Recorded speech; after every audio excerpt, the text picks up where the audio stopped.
un hectare de manioc peut produire pratiquement une moyenne de 10 000 mètres linéaires de mouture de manioc.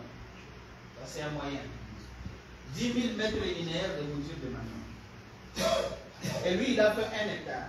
Mais un projet qui vient, il a besoin de 30 000 mètres linéaires. Est-ce que dans ces cas, même si c'est Faisal qui a gagné le marché, est-il capable de fournir les 30 000 mètres linéaires? Non. C'est-à-dire, même s'il a produit et il a gagné le marché, il a le devoir d'aller contacter les autres membres qui ont produit la même culture, de la même variété recherchée, pour faire la collecte. Au lieu d'aller ramasser du n'importe quoi pour couvrir les 30 tonnes, il va se dire, ok, j'ai quand même 10 000 mètres linéaires, les 20 000 mètres linéaires, donc ça va venir des autres multiplicateurs là, qui ont été suivis, pourvu qu'il y ait des boutiques saines, des boutiques de bonne qualité. Vous comprenez cette collaboration?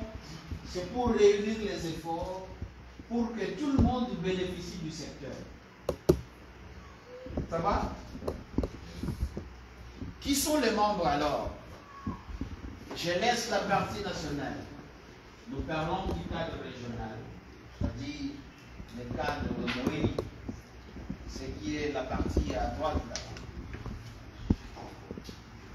Il y a la direction régionale d'agriculture, il y a la recherche. Normalement, l'INRAP, comme ils ont des antennes, c'est cette antenne de l'INRAP au niveau local qui fait partie du conseil régional. Il y a aussi les universités. Bien qu'on dise que non, les universités actuellement ne sont pas dans la recherche, mais l'université d'abord, en lui seul, ça parle déjà de la recherche. Et donc, il faut l'intégrer. Il y a l'université ici avec nous. Ils ne sont pas venus. Ils sont invités.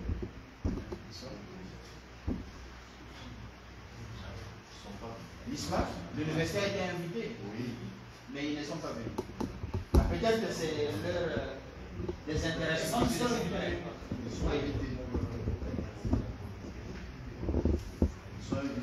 Voilà, il y a les services régionaux de certification des semences. Pourquoi nous prévoyons cela? Bien que vous allez dire que non, c'est l'INRAP qui est là, c'est sûr, c'est bien. Mais il faudrait qu'il y ait un service autonome. Un service de certification à part. Comme ça, on détache ce service de l'INRAP. Comme ça, l'INRAP va rester uniquement dans la recherche agronomique. Et il y a les CRDE, il y a les producteurs de semences, les distributeurs d'intrants et les organisations paysannes ou les coopératives qui peuvent être transformées en agri-multiplicateurs. Il y a des partenaires techniques. Parlant ici des partenaires techniques, c'est qui?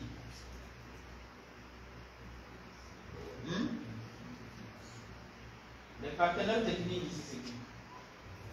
À votre niveau? FAO. FAO. Hein? AFD, c'est quoi? Ah, ok. Donc, le PNID. Le PNID, je doute un peu. Lui, là, c'est pas un partenaire technique. Hein.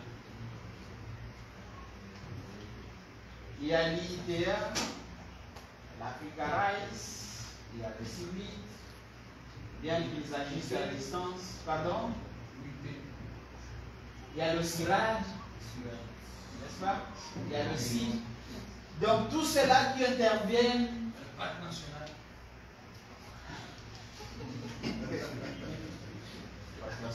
Ça va?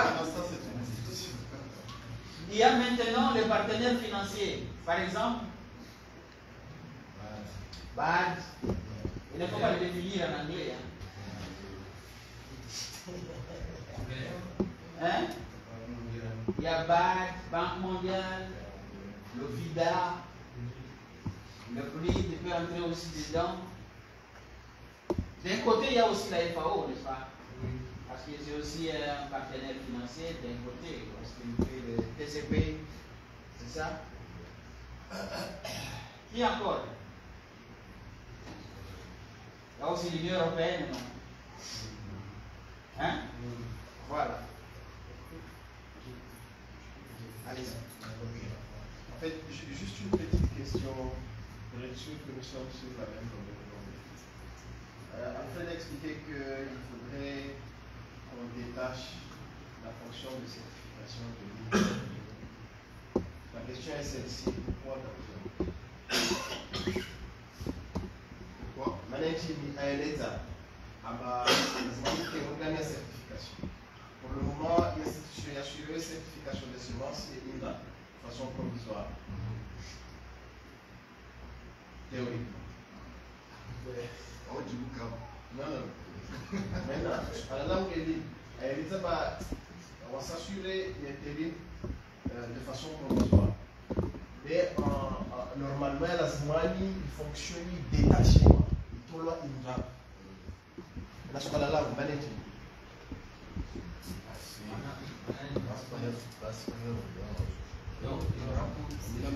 Imaginez pour une filière semencière opérationnelle, il est nécessaire de détacher, il fonctionne à certification on doit mélanger la recherche en même temps. On a le droit de juger pas. Ils ne peuvent pas être jugés. On a le droit de juger pas. Il fallait une recherche, puis on va certifier le droit de l'entière. On a chaque fois que on va chercher. Il ne peut pas être joué en même temps. Au même moment, en fait, ils ont gagné la certification parce que il fallait chercher la proposition. Il y a eu des propositions à pas mal d'ici. Pourquoi on doit enlever la fonction de certification de l'INRA et renvoyer ça à la DNSA. Nous, on leur dit, ça, ce n'est pas régler le problème. Ça, c'est transférer le problème. Normalement, il y a une certification, la semaine qui est autonome, indépendant. Quand la semaine est indépendante, la semaine qui est autonome, qui gère. C'est-à-dire, entre guillemets, il faut tuer des directions à part. En bas ici, là, en bas, c'est le secrétariat général. Au même titre que les directions généraux ou bien les directions nationales. Parce que sinon, les cas parrainés ou la direction flan, il peut toujours y avoir de l'influence. Et qu'au même moment, ils organisent, les cas vraiment qu'ils sont organisés, c'est venir créer la corruption.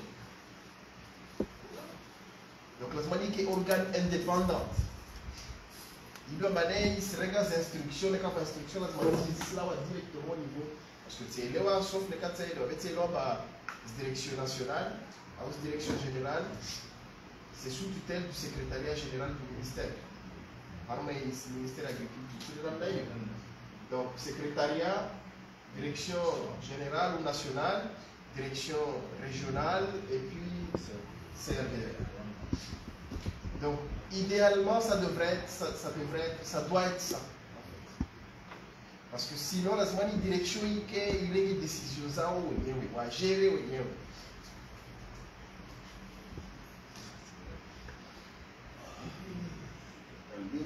C'est bon?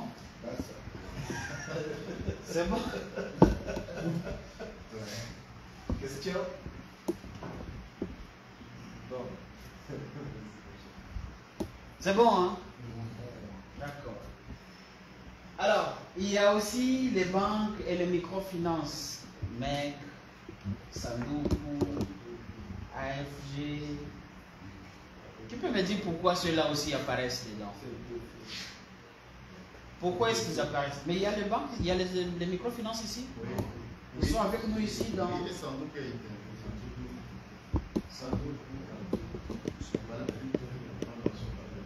Ils ne sont pas venus.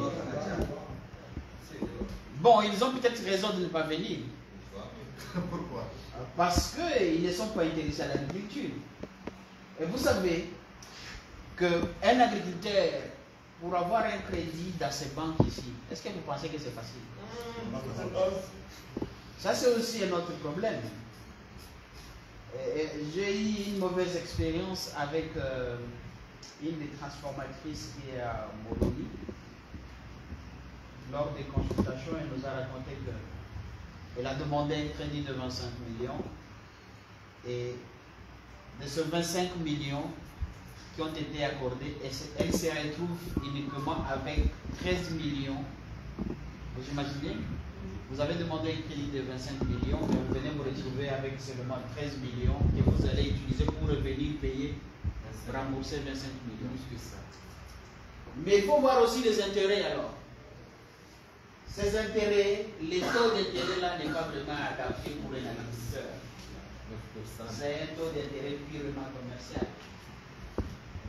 Mais aussi les échéances qu'il donne, ça ne concorde pas avec l'agriculture.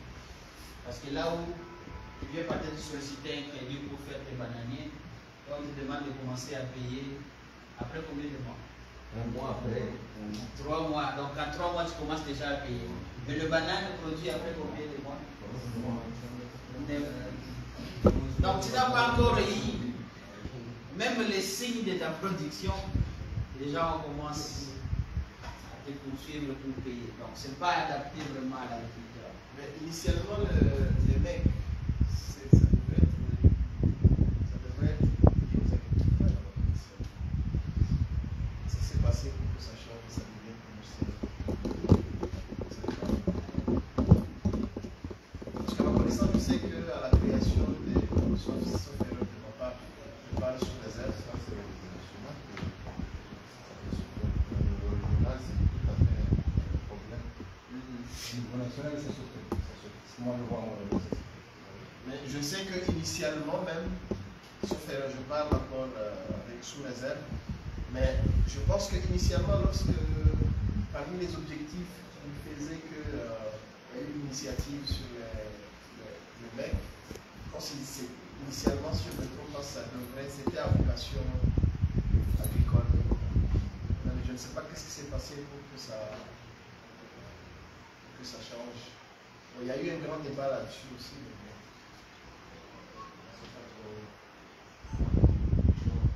Il y a beaucoup d'intérêts. Il y a un fonds qui a été injecté là, 700 millions de fonds possibles. Oui, il y a aussi. Pour soutenir le secteur agricole. 500 millions de francs Le communs. gestion spécial aussi. Et les 500 millions ont eu des preneurs. Non. Je disais là, avec le site de service de la MEC, là, ils ont trouvé le dos agriculteur. Vous voyez, c'est difficile. Non, mais avec le commerçant, plus que Est-ce que ça n'a pas été. il a posé le prêt aux commerçants, plus qu'aux agriculteurs. Bon, je l'ai dit en me cachant derrière le son.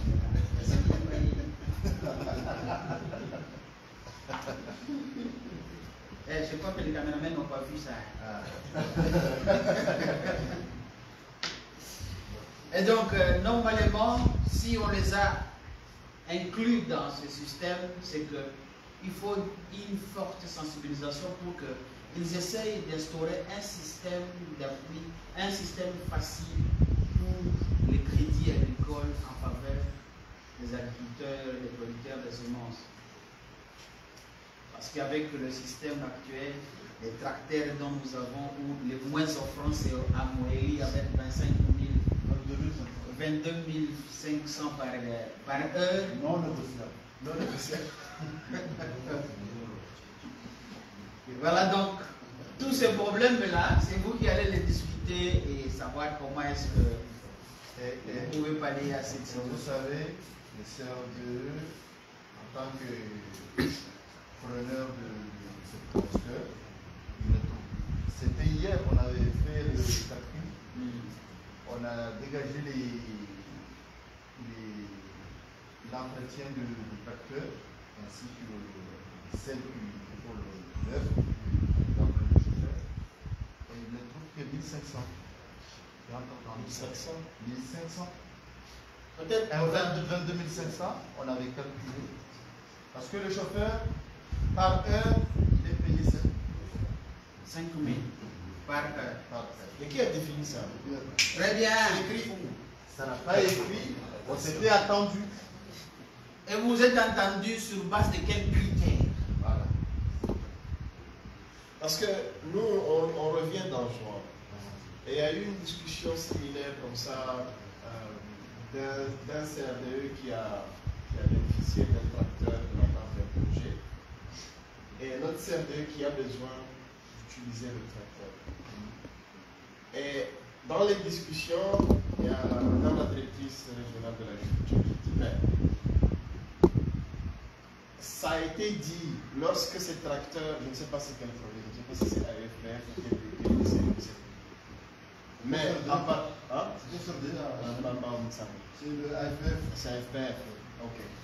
Mais il paraît que parmi les conditions qui ont fait que ces tracteurs ont été donnés, c'est que s'il y a un autre CRDE qui veut utiliser le tracteur, il faut juste mettre le carburant.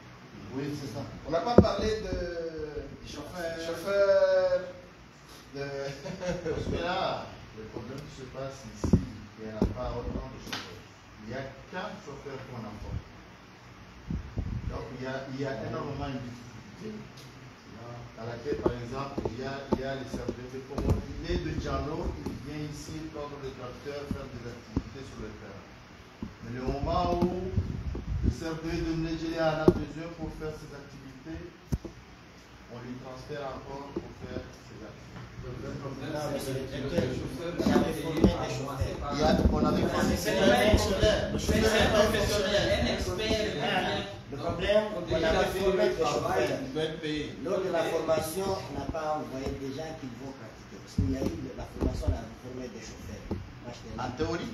En pratique et en théorie. On a formé des gens. C'est quel projet AFPF? Non, Le projet IPSA. On a formé des gens, on les a envoyés, ils ont été formés. Maintenant, la personne seulement qui est là, ça dit parce que c'est lui qu'on avait plus là, il est dans le programme. Là, les autres, on a envoyé des gens, ils sont plus là. Mais tel que ça évolue, il fallait nous.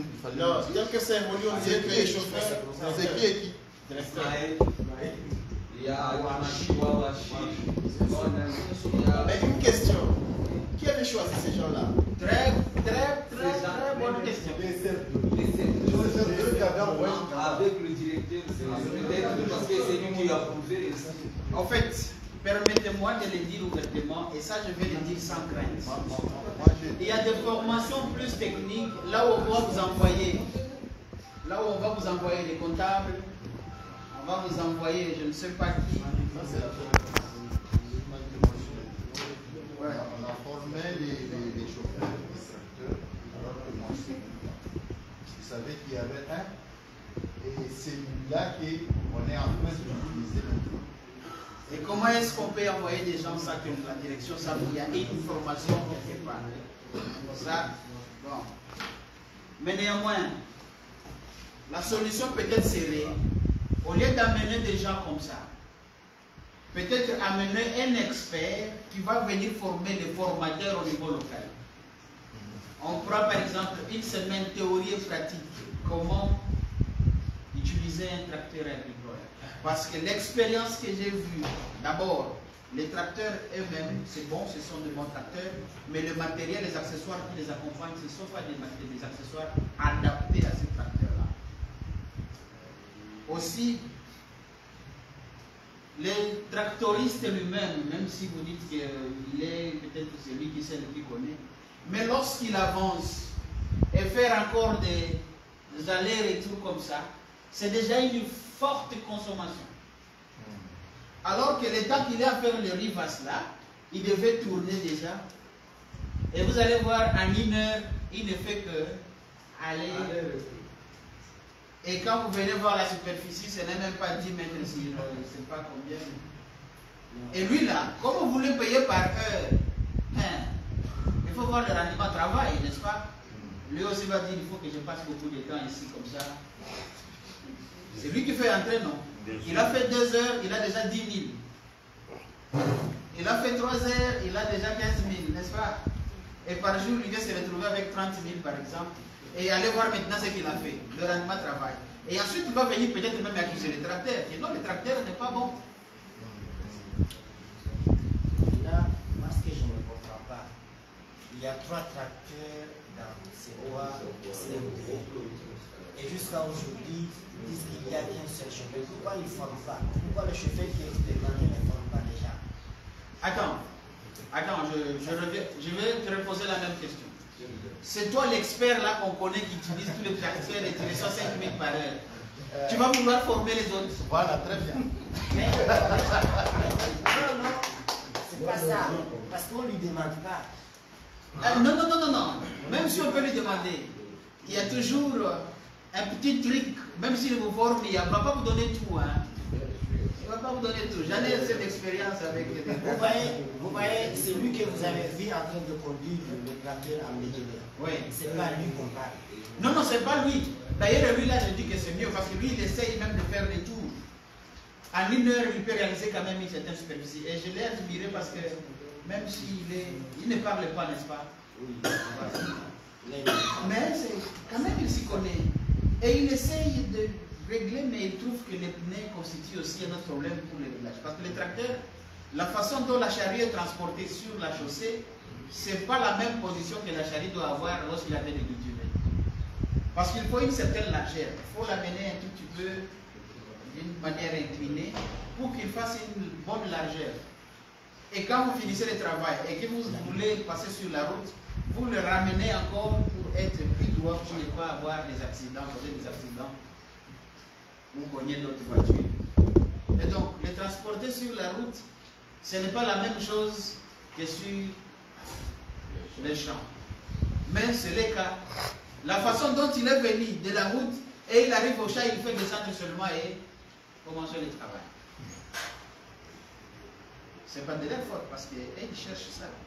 Mais aussi cette convention-là, si je prends l'exemple, par exemple en Tanzanie, le tracteur normalement est payé par hectare. Et par hectare, c'est aux environs de 80 €. Un hectare. C'est pas possible. 100 sur 100. 80 €.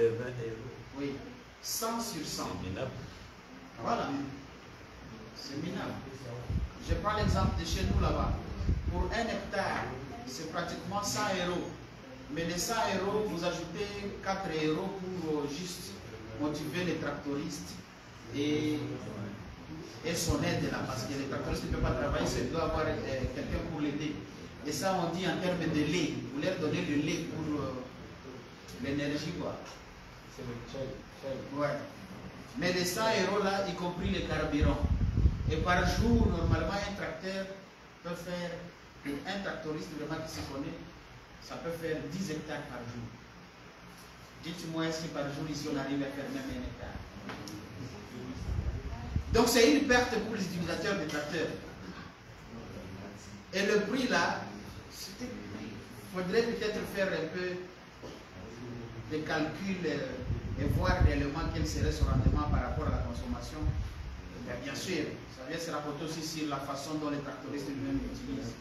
Et si vous revenez aussi à lui disant que non, il ne sera pas payé par heure, il faut voir quand même par tâche réalisée.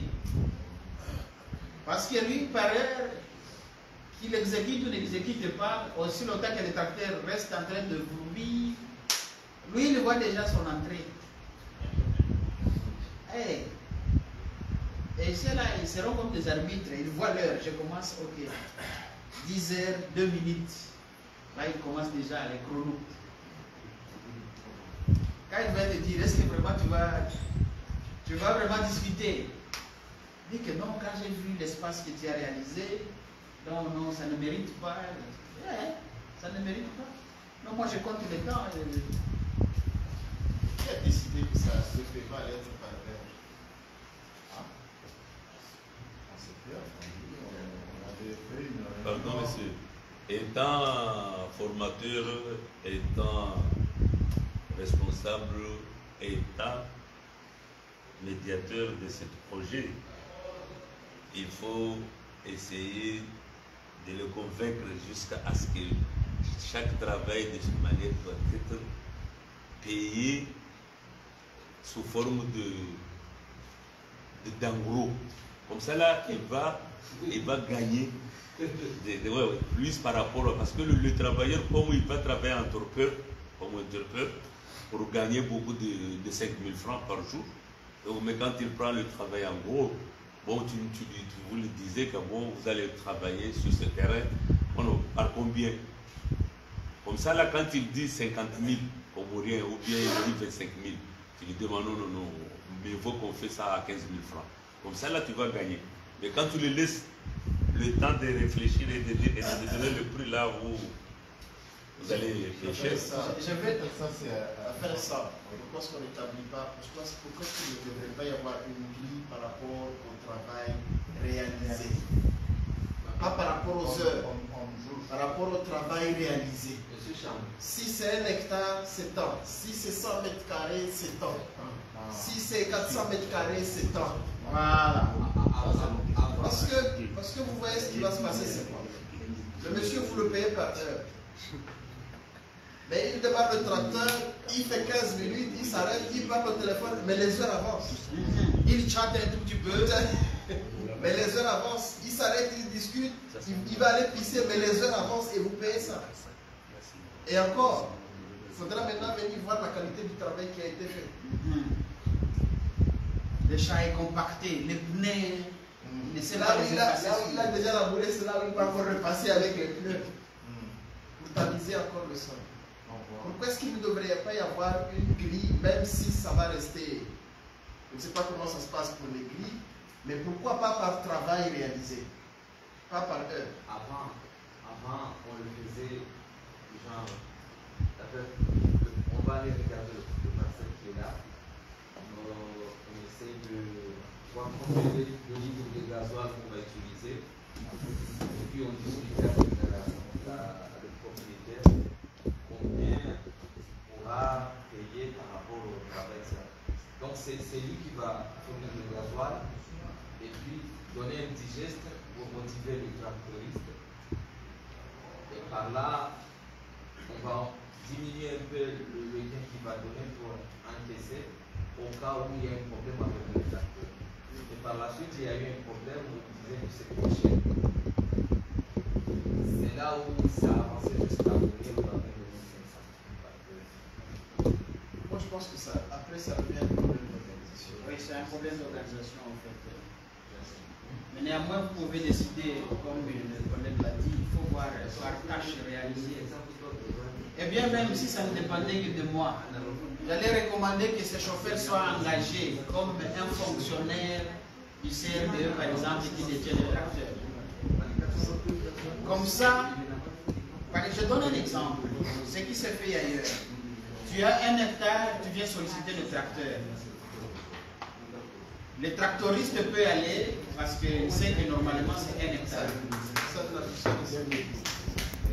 Mais connaissant que le tracteur est capable de réaliser par exemple 10 hectares par jour, on peut ne pas avoir le 1 hectare, mais on a besoin du tracteur.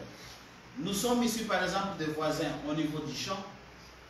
J'ai telle superficie, il a sa superficie, il a sa superficie. Et quand on fait appel, on fait appel au tracteur, il sait que le même jour qu'il vient, il va réaliser pour ceux qui sont les voisins là-bas et ensuite voir la superficie qui a été élaborée. C'est par rapport à ça qu'ils vont faire les calculs des coûts à payer. Sachant que 1 hectare, par exemple, c'est 100 €. Et puis, on calcule, il a fait quelle superficie? En rapport avec la superficie réalisée, on fait le simple calcul, considérer les 100 € et on lui donne. Parce que souvent, quand le tracteur descend, après le travail, il y a quelqu'un qui passe avec le décamètre pour prendre le mesure de la superficie labourée. Mais avec le système des heures là, il serait toujours perdant. Alfred, vous savez, le problème majeur qui est chez Salafère, c'est que nous n'avons pas la maîtrise. Nous ne connaissons pas l'importance de ces enjeux. Parce qu'il y a un manque à la méthanisation. Et quand il y a un manque, on ne peut pas procéder à une charge comme ça. Chacun peut procéder sur une petite idée. Sinon, c'est quelque chose qui allait commencer de la base, au ministère des choses. C'est le ministère qui allait clarifier ces choses. Ce n'est pas ici. C'est ici, bon, qui est proposé de sa manière, on a déjà la même chose. Et ça, c'est pas un travail dur. Vous voyez, avec tous ces problèmes-là des coûts de production, c'est ce qui engendre même l'impact sur les produits au niveau du marché. Donc un coût élevé avec moindre rendement, et donc le coût sera toujours élevé et vous verrez que le prix sera très cher par rapport même aux produits qui sont importés. Mais néanmoins, tous ces problèmes-là, voilà, c'est à vous de les amener sur votre table maintenant, en discuter ensemble dans les conseils de concertation. Ça va? Alors, qui sont ceux-là qui dirigent alors les conseils régionaux pour la concertation semencière? On revient ici. Sur le nom du CNCS, Ouais. au niveau national, il y a la BDCE, ça jusqu'à les banques, ici. Donc, je vais dire par là qu'au niveau insulaire, est-ce que parmi nous, on ne voit pas quelque chose qui manque au niveau insulaire? Je suis sûr que, bon, moi-même je viens sur votre question. Je vous épargne un tout truc. Je suis sûr qu'on va parler des chambres d'agriculture. N'est-ce pas? Il y a quelqu'un de la chambre ici? D'ailleurs, je vous avais déjà raconté, n'est-ce pas? Vers le marché. Le marché, on avait discuté avec nous, Céline. Et même la